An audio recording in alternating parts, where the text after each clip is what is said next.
Assalamu alaikum wa rahmatullahi wa barakatuhu.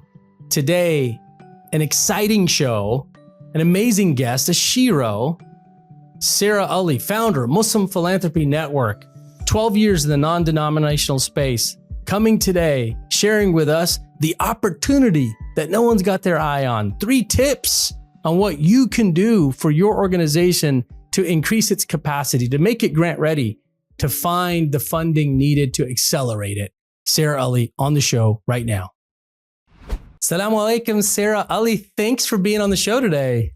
Assalamu alaikum, Tayyab. Nice to see you again. Happy to be here. Of course, always. So, Sarah, you tell me about that moment. You know, you're the founder of, mashallah, Muslim Philanthropy Network. And I don't want to give it away, but I know now it's taking flight around the world. We'll get there in a second. But what was happening? Where was that moment where Sarah kind of just woke up or saw a problem? And what was she doing? What was happening that inspired you to say, you know what, I'm going to do this, and then just got started on it? Again, thank you for having me, and great question. So I actually got my start 14 years ago in law school.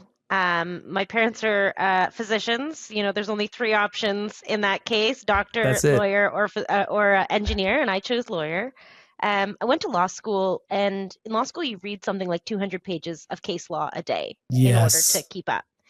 And what I learned through that process is that justice doesn't really live in the courtroom. Where it lives is most likely, and now I'm certain, is in the organizations who are essentially stewarding capital into those who are most vulnerable domestically and abroad.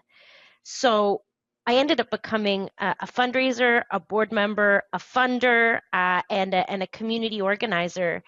And that passion took me through 12 years in the non-denominational sector, supporting organizations like Doctors Without Borders, like Amnesty International, like Greenpeace and SAVE.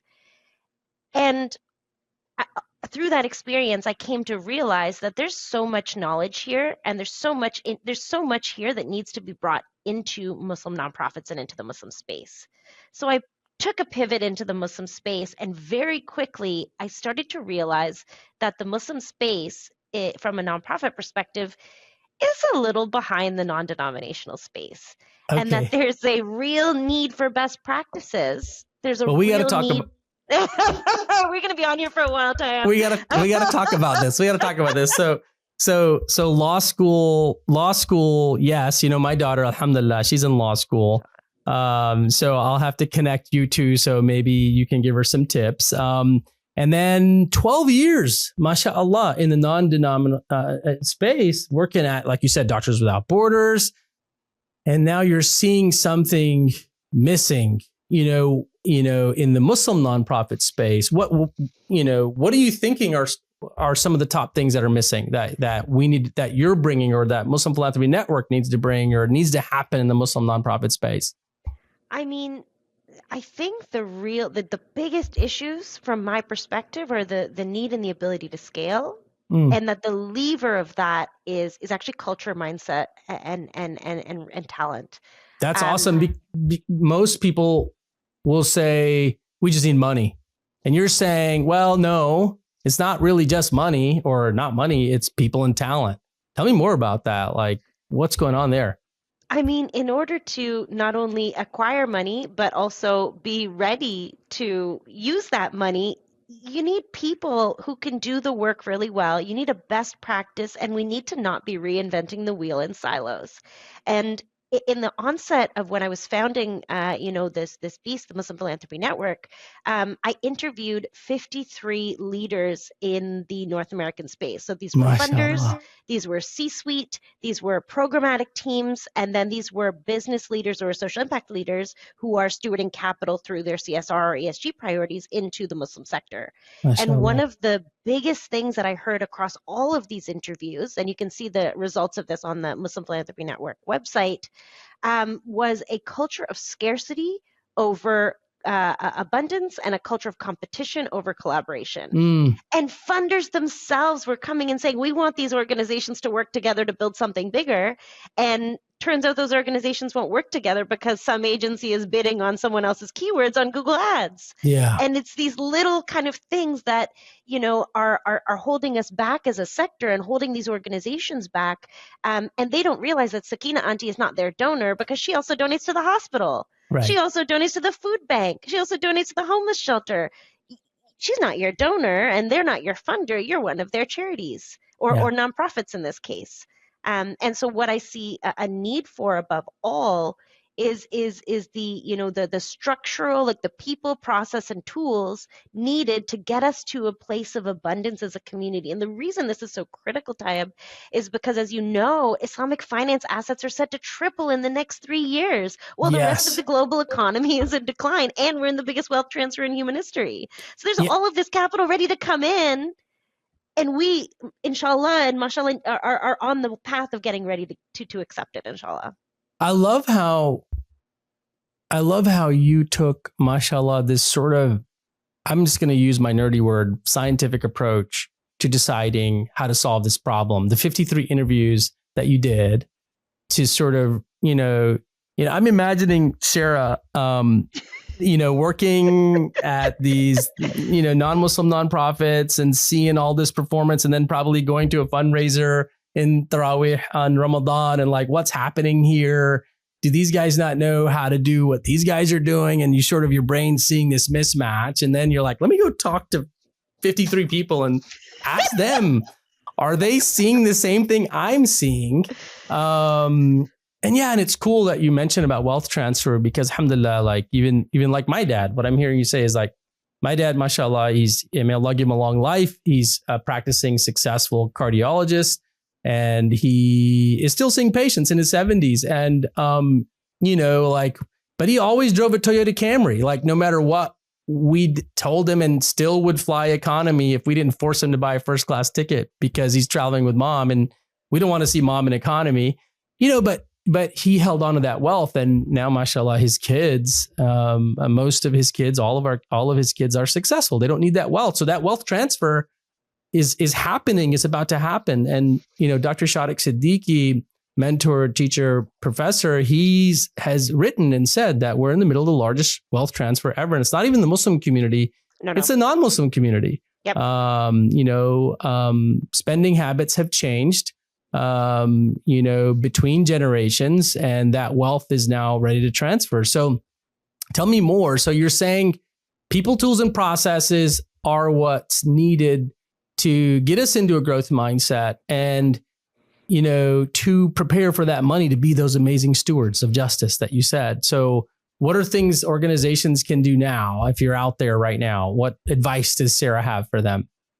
Before we jump into that, I just have to say my mom is a cardiologist and my dad is an anesthesiologist, and he drives a Dodge Caravan. You know what I mean? Oh my God, you and I grew up in this first class. My mom has the same, and they don't need to sit together because she needs leg room and he's happy, with his bag lunch.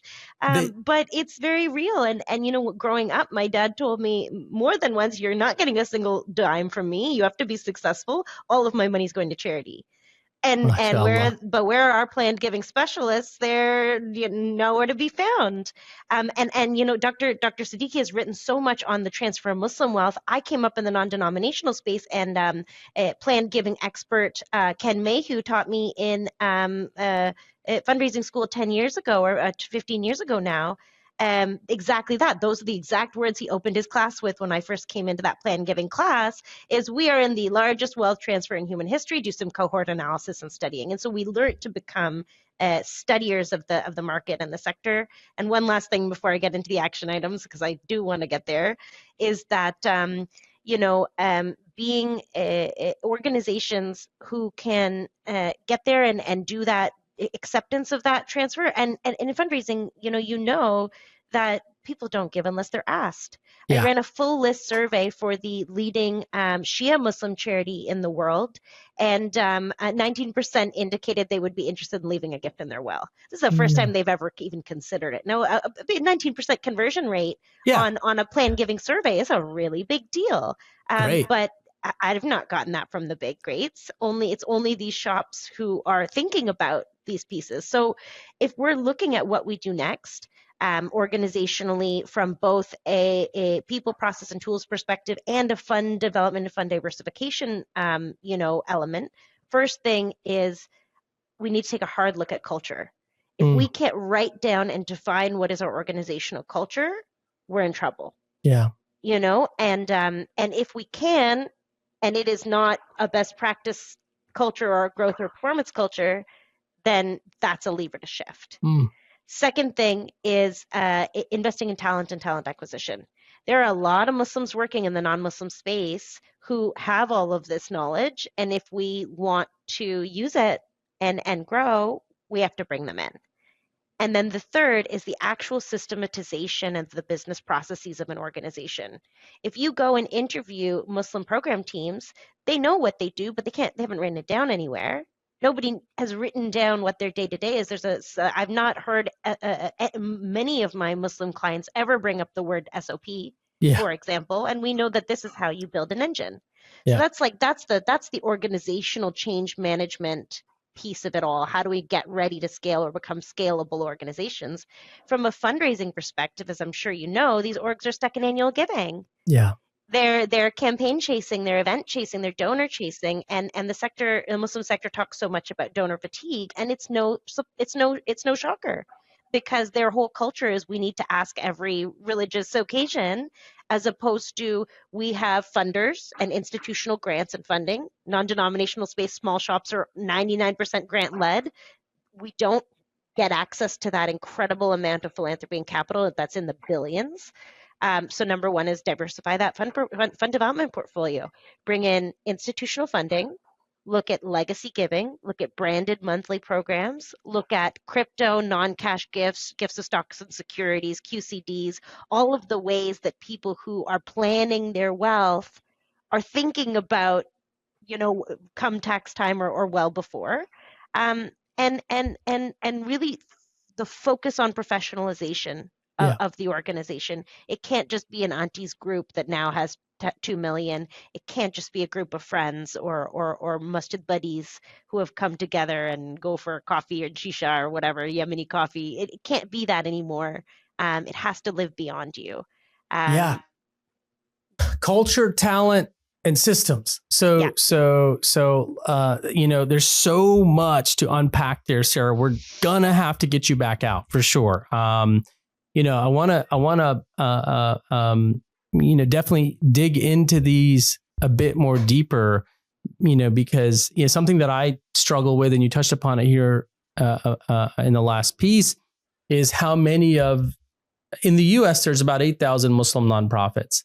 About 5,000 or so are documented or indicated as Islamic or Muslim. The other 2,000 or 3,000 are estimated, but Muslim led. So they're not going to file with the IRS that they're Muslim or Islamic or religious, but they're Muslim led. Walks like a duck, talks like a duck, gets a duck, right? So these organizations, many of them are, as you said, they're the uncle and aunties, nowadays, or it's the Baya and the Bajis, by the way, who are taking it over. And they're volunteer associations rather than nonprofit professional businesses. And I think I'm hearing you say that this is where maybe perhaps many of them are stuck. They're stuck as volunteer association passion projects.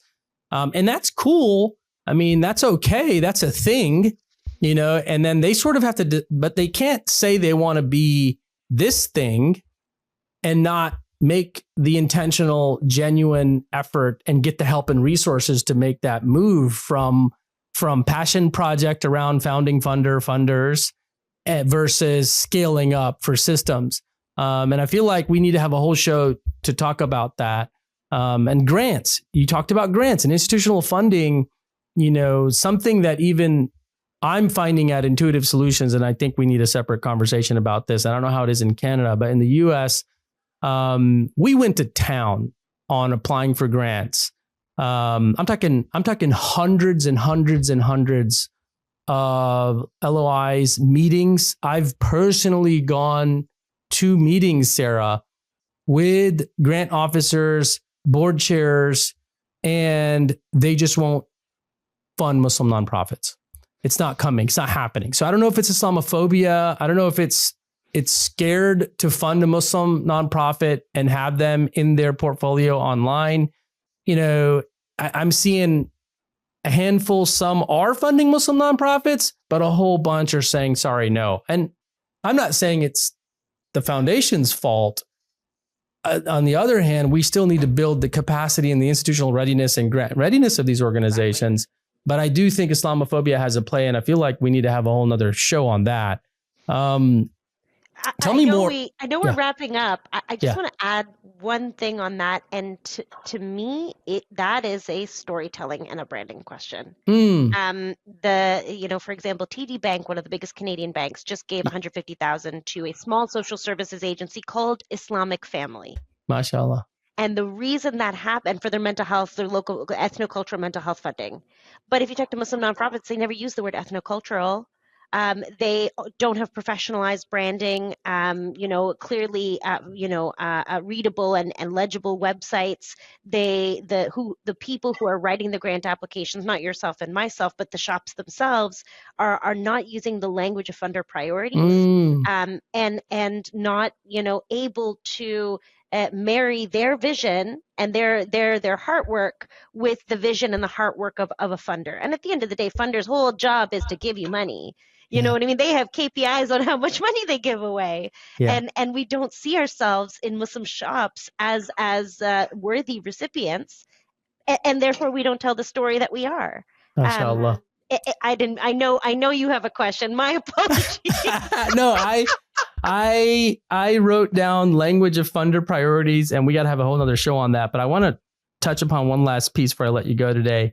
I'm a dad of 4 daughters. And when I nothing makes me more sort of grateful and humbled than to see sort of hijabi sheroes like yourself. Thank you for being a shero. Thank you for being someone that I can point my little Ruqayya, Zainab, Zara, Alia, who's in law school now, to say, hey, these are models of success. These are the real models and sheroes that I want you to meet with. What's it been like?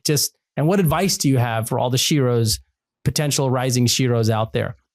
Don't give up. Don't give up.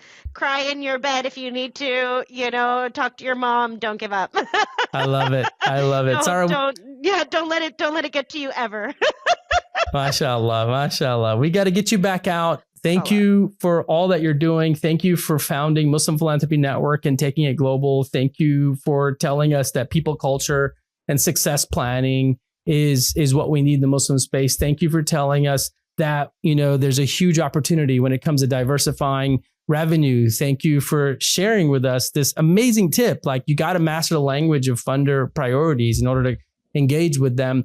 We're going to need you back out. So we'll get you back out, Sarah. Thank you so much for being here today. Jazakumullah khairan. May Allah bless you. And thanks for being a good friend. Thanks for making the world a better place. Jazakallah khair. Salam. Wa alaikum salam.